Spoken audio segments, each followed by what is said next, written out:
Shalom, meus queridos irmãos, a graça e a paz do Senhor esteja com todos vós. Todos os nossos seminaristas que estão acompanhando aí nossas aulas pelo canal do YouTube. Lembrando que você pode fazer o curso regularmente, basta nos contatar na descrição do vídeo aí, ou pode assistir nossas aulas gratuitamente, né? Sem curso nenhum, sem fazer o curso. Mas se quiser fazer o curso regularmente, você precisa se inscrever e pagar sua mensalidade. Nós falamos aqui de Lagia, Minas, eu sou o pastor Gilmar, professor da Escola Estadual aqui de Minas Gerais, nas cadeiras de Sociologia, Geografia, mas também ministro aulas de História, Ensino Religioso, Filosofia e outras mais. Nosso Centro de Cultura Bíblica Bereshit é o mantenedor do Seminário Tabernáculo, que é a minha denominação, e também do Seminário Bereshit e a Faculdade Bereshit. Nós estamos ministrando as aulas de Eclesiologia, do livro 3, do curso básico. E nós falamos na primeira aula sobre as origens, a introdução, sobre o termo eclésia, né? Vem de ek kalel, chamados para fora, e mostramos as ocorrências na Bíblia. Hoje, nossa segunda aula falará sobre as origens, quando teria surgido e como começaram as primeiras igrejas. Então, falando de origem, há algumas controvérsias sobre as origens, né? Alguns autores acham que a igreja teria iniciado até mesmo no Velho Testamento, né? Os relacionamentos entre Deus e o seu povo. Alguns autores creem assim. Outros creem que ela foi fundada por Cristo quando começou o seu ministério e chamou os 12 apóstolos.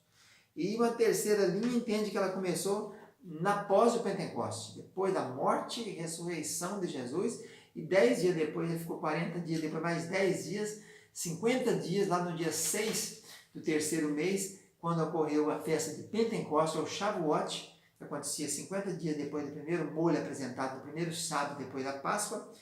A maioria entende assim, que ela teria surgido no Pentecostes em Atos 2, com a inauguração da igreja. Alguns, no entanto, reconhecem que a morte de Cristo efetivou a aliança, Hebreus 9.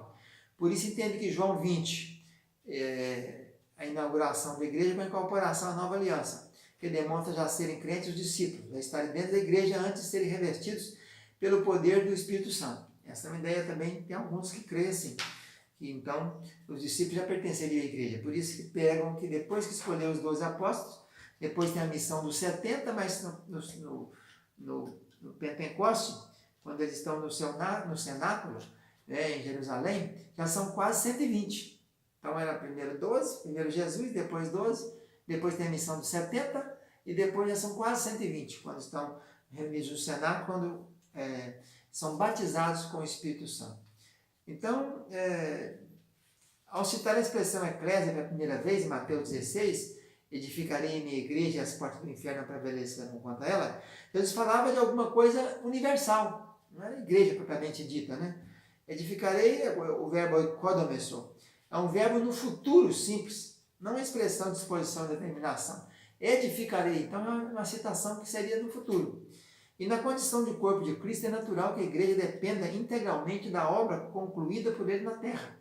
Então, somente após a morte, que veio pagar a conta que havia, né, o escrito de dívida que havia contra nós, né, o novo Adão pagou a conta do velho Adão.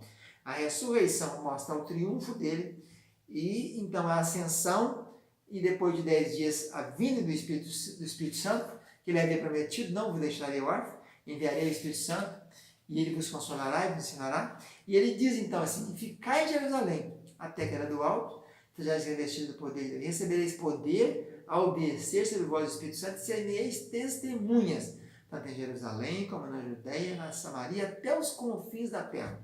Então fica bem mais inteligível e mais claro que a igreja realmente dá a entender, e vários teólogos concordam com isso, e realmente começa o seu ministério ali. Citando inclusive Lucas, que é o autor de Atos, ele não menciona a palavra igreja no seu evangelho, mas ela menciona 24 vezes a palavra igreja em Atos dos Apóstolos.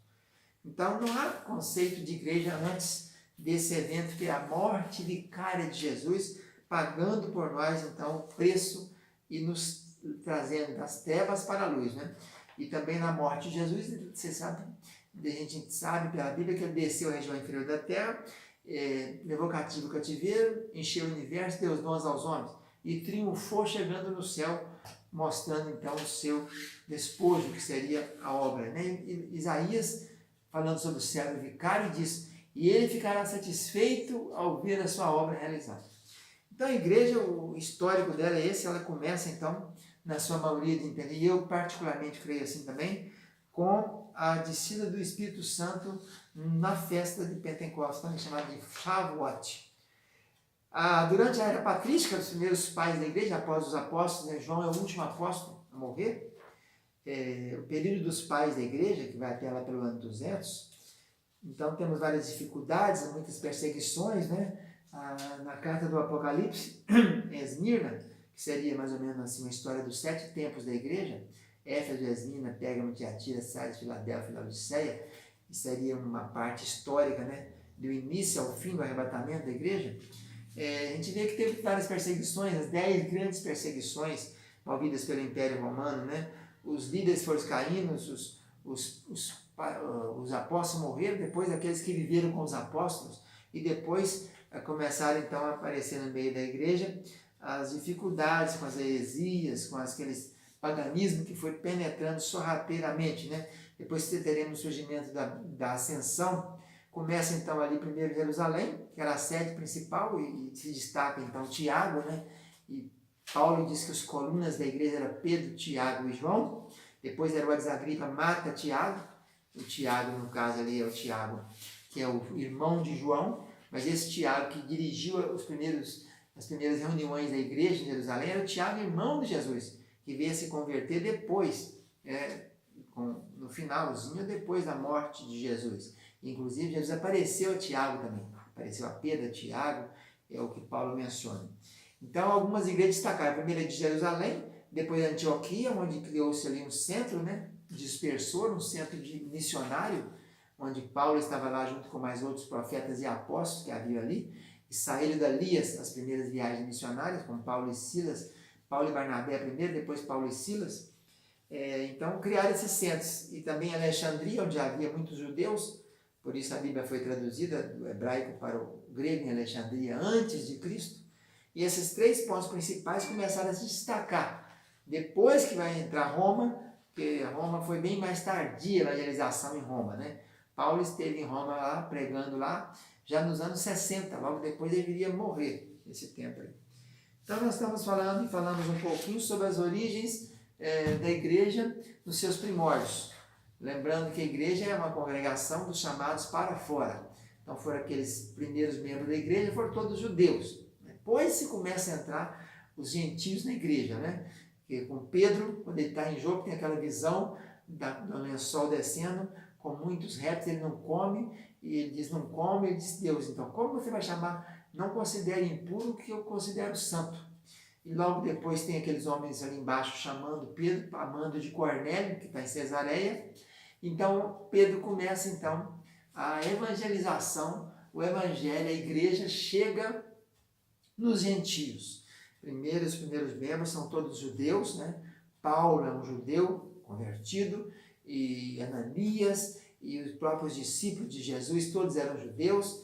Depois é que começa a entrar os gentios, e depois entra Lucas, que era grego, e entra outros tantos, mas começa então também a evangelização, através de Pedro, que pregava para a circuncisão, ele também foi chamado para a incircuncisão. Quando Paulo é chamado no caminho de Damasco, né, disse ele, importa, Saulo, dura para ti recalcitrares contra os agrilhões.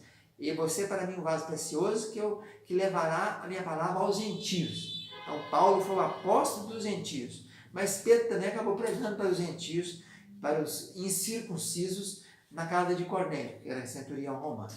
Então a primeira igreja começa em Jerusalém, depois quando há perseguição a Estevão, ela então dispersa, só ficam os apóstolos de Jerusalém. E aqueles que dispersaram já eram mais de 5 mil, mais de 3 mil, mais de 5 mil, já são mais de 8 mil, e então eles vão levando as boas novas e vai irradiar o evangelho pelo mundo afora. Então essas primeiras origens da igreja, do crescimento da igreja. Vamos ficando por aqui, lembrando que o nosso assunto é eclesiologia, essa matéria do livro 3 de teologia do nível básico. O nível básico são 36 matérias, né, em 6 livros diferentes. Depois temos o intermediário, com mais 18 matérias, que é mais direcionado para a liderança, para quem está dirigindo. E por fim, bacharelado livre, que é a culminância dos cursos teológicos. Vamos ficando por aqui. Deus abençoe. A paz do Senhor. Um abraço. Tchau, tchau.